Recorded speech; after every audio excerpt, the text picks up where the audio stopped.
High hello viewers, welcome to NTV. నేను Tarak. Big Boss season 8 start అయింది. 2 weeks కూడా అయిపోయింది. సో అసలు first of all Big Boss season 7 మీద పెద్ద హిట్ అవడంతో 8 మీద కూడా అంచనాలు ఉన్నాయి. మీ అంచనాలు అందుకోవడంలో బిగ్ బాస్ సీజన్ 8 అనేది సఫలమైందా లేదా, మీ అంచనాలకు తగ్గట్టుందా లేదా అనేది ఒకసారి మీ కామెంట్ రూపంలో తెలియజేయండి. అయితే సెకండ్ వీక్ వచ్చేసరికి ఎలిమినేషన్. ఫస్ట్ వీక్ అసలు ఎలిమినేషన్ ఉండదేమో అనుకున్నాం, బట్ 2 డేస్ ఓటింగ్ పెట్టి మొత్తానికి బేబాకనైతే బయటికి సాగనంపారు. మరి సెకండ్ వీక్ చూసుకుంటే కనుక ఏకంగా 8 మంది నామినేషన్స్లో ఉన్నారు. 8 మంది నామినేషన్స్లో ఉన్న నిఖిల్కి ఉన్న ఫ్యాన్ బేస్కి, విష్ణుప్రియకు ఉన్న ఫ్యాన్ బేస్కి, వాళ్ళిద్దరికి ఉన్న పాపులారిటీకి, వాళ్ళు ఆడుతున్న గేమ్కి అన్నిటికీ కలిపి వాళ్ళిద్దరూ ఎటు ఎలిమినేషన్లో ఉండరు. ఇది పక్కా ఫిక్స్. ఎందుకంటే వాళ్ళిద్దరి గురించి మనం ఇక్కడ మాట్లాడాల్సినంత అవసరం కూడా లేదనమాట. సో ఇక కట్ చేస్తే ఏంటంటే మిగిలిన వాళ్ళు చూసుకుంటే కనుక అంటే మిగతా వాళ్ళందరికీ ఓటింగ్ పెట్టడం జరిగింది. ఎన్టీవీ ఎంటర్టైన్మెంట్ అనే ఛానల్లో. మీరు ఇప్పటివరకు ఓట్ చేయకపోతే మీరు కూడా వెళ్ళి ఓట్ చేయండి. మీ ఒపీనియన్ కోసం మాత్రమే. ఓటింగ్ లైన్స్ ఆల్రెడీ క్లోజ్ కాబట్టి అక్కడ మనకి ఇక్కడ క్లోజ్ లేవు. సో ఇక్కడ మనకి ఉన్నట్టుగా యాజ్ ఇట్ ఈజ్గా మనకు వచ్చిన 10,000 మంది ఒకళ్ళిద్దరు ఓట్లు అయితే మనం కన్సిడర్ చేయగల 10,000 మంది ఓట్లు వేశారు కాబట్టి ఈ ఓటింగ్ గురించి మనం మాట్లాడతాము. యాక్చువల్గా దీంట్లో ఎవరు ఎలిమినేట్ అవుతారు అని ఇచ్చిన ఆప్షన్స్లో ఏకంగా 44% వచ్చింది పృథ్వీకి, స్పై బ్యాచ్లో ఉన్న పృథ్వీకి. కానీ పృథ్వీ ఎలిమినేట్ అవుతాడా అంటే ఖచ్చితంగా 99.99% లేదు, ఎలిమినేట్ అయ్యే అవకాశం. ఇంతమంది వెళ్ళిపోవాలని కోరుకుంటున్నా కూడా ఎందుకు వెళ్ళడంటే ఆల్రెడీ మనకు తెలుసు లోపల హౌస్లో ఏ ట్రాక్ రన్ అవుతుంది, ఏ ట్రాక్లో ఎవరు ఇన్వాల్వ్ అయ్యి ఉన్నారు, ఏ ట్రాక్ సీజన్కి హైప్ తెస్తుంది, ఏ ట్రాక్ రేటింగ్ ఇస్తుంది అని మనకు తెలుసు కాబట్టి పృథ్వీ ఎలిమినేట్ అయ్యే అవకాశాలు చాలా తక్కువ అనమాట. Next percentage going to Aditya Om 19%. Last week Nagarjuna garu progress report పెట్టి క్లియర్గా చెప్పారు, నువ్వు కనపడట్లేదని చెప్పారు, నువ్వు ఆయన మీద పంచులేస్తే ఆయనే నవ్వుకున్నాడు. బట్ ఈ వీక్ కంటెంట్ ఇవ్వాలని ట్రై చేశాడు. కాకపోతే ఏంటంటే ఆదిత్య ఓంకి కనపడే ప్లేస్మెంట్స్ తక్కువ. పోనీ కనపడిన ప్లేస్మెంట్స్లో ఏంటంటే అతని ఆట తీరు అనేది ఆడుతున్నాడు కానీ బట్ ఆకట్టుకునేలా, జనాలను రీచ్ అయ్యేలా లేదు అనేది రిపోర్ట్ అనమాట యాక్చువల్గా. సో దాన్ని బట్టి ఏంటంటే నెక్స్ట్ డేంజర్ జోన్లో ఉన్నది ఖచ్చితంగా ఆదిత్య ఓం అనే చెప్పుకోవాలి. ఆ తర్వాత ప్లేస్లో ఉంది కిరాక్ సీత బాగా ఆడుతుంది, పాయింట్స్ పెడుతుంది కానీ బట్ ఎమోషనల్ బ్రేక్ డౌన్ అనేది ఈ కిరాక్ సీత ఆటలో ఉన్న డ్రాబ్యాక్ అనమాట.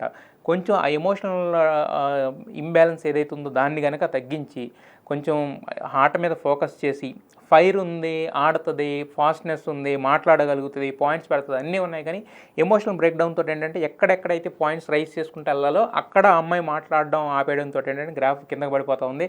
అసలు అమ్మాయి మాట్లాడింది రైటా తప్ప అని కన్ఫ్యూజన్ ఆడియన్స్ కూడా వస్తుంది.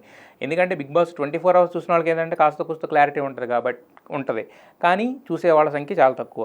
బిగ్ బాస్ గంట చూసే వాళ్ళ సంఖ్య చాలా ఎక్కువ. బట్ అక్కడ ఏంటంటే కంటెంట్ ఎలా కావాలంటే అలాగా కంటెంట్ క్రిస్ప్గా ఉండాలి, అట్ ద సేమ్ టైం ఇంట్రెస్టింగ్గా ఉండేలా కట్ చేస్తారు కాబట్టి దాంట్లో ఏంటంటే అందరికీ న్యాయం చేయడం అనేది కుదరదు. ప్లస్ రేటింగ్స్ అవన్నీ ఉంటాయి కాబట్టి దాన్ని బట్టి కట్ చేస్తారు. అలా చూసుకుంటే ఏంటంటే కిరాక్ సీత ఆట ఆడినా కూడా ఎక్కడెక్కడైతే తగ్గకూడదు అక్కడ తగ్గుతుండడంతో ఏమైందంటే కిరాక్ సీత కూడా డేంజర్ జోన్లో ఉందంటే పృథ్వీరాజ్, ఆదిత్య ఓం, కిరాక్ సీత వీళ్ళ ముగ్గురులో ఎవరో ఒకళ్ళు ఎలిమినేట్ అయ్యే అవకాశం ఉంది. బట్ కాకపోతే ఏంటంటే మ్యాక్సిమం అవకాశాలు అయితే కనుక ఆదిత్య ఓం వైపే చూపిస్తున్నాయి అనమాట. 99% ఈయనే బయటికి వెళ్ళే అవకాశాలు అయితే ఉన్నాయన్నమాట. ఎందుకంటే కిరాక్ సీత లాస్ట్ 1 or 2 డేస్లో చేసిన చిన్న ఇవేవైతే ఉన్నాయో ఆమె ఆట, గేమ్ స్పిరిట్ ఇదంతా కూడా కొంచెం జనాలకి ఎక్కడంతో ఏంటంటే ఓటింగ్ పర్సంటేజ్ పెరిగింది. ఫస్ట్ 2 days ఉన్నంత దారుణంగా అయితే తర్వాత 2 days లేదనమాట యాక్చువల్గా. సో ఓటింగ్ పర్సంటేజ్ ఇంప్రూవ్ అవడంతో ఆదిత్య ఓం డేంజర్ జోన్లోకి వెళ్ళాల్సి వచ్చింది. ఇక నాగమణికంట చూసుకుంటే ఫస్ట్ వీక్ అంతా ఇదేం ఏడుపురా బాబు, ఎప్పుడు వెళ్ళిపోతారు అనుకున్నారు జనాలందరూ.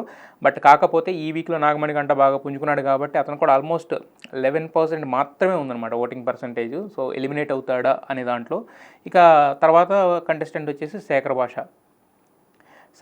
యాక్చువల్గా ఏంటంటే అంటే అతనుకున్న అంటే అతను పంచెస్ ఏవైతే ఉన్నాయో ఇవన్నీ కూడా బాగానే ఉన్నాయి కాబట్టి అంటే అతనికి పాజిటివ్ లేదు, నెగిటివ్ లేదని చెప్పుకోవాలి. ఒక రకంగా పాజిటివ్ అంటే అతనికి ఆల్రెడీ ఆర్జే కింద ఉన్న ఫేమస్ ఏదైతే ఉందో ఆ ఫేమస్ ఇదంతా కూడా అతనికి ఓట్స్ వేస్తున్నారు. సో అటువైపు నుంచి సపోర్ట్ అయితే బాగా ఉంది. బిగ్ బాస్లో అంటే ఈ మధ్యకాలంలో లావణ్య ఈ ఇష్యూలో కూడా బాగా నలిగాడు కాబట్టి శేఖర్ భాష అనే పేరు అతనికి కొంత సాఫ్ట్ కార్నర్ అయితే ఉంది, అది పడుతుంది.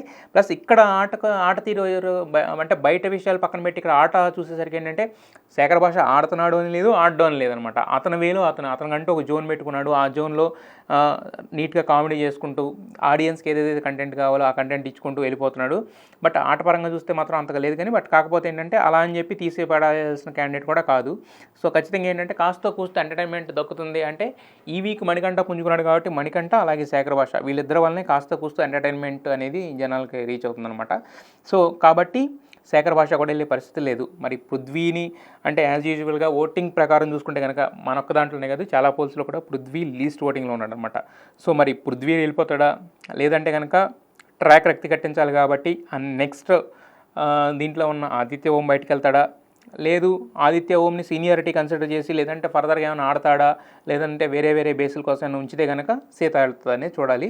సో 99% అయితే ఆదిత్య ఓం వెళ్తాడు. సో ఎవరు వెళ్తారనేది ఈరోజు తెలుస్తుంది కాబట్టి తెలిసిన తర్వాత దాని మీద ఇంకో వీడియో చేస్తాం. సో ప్రస్తుతానికైతే ఇది.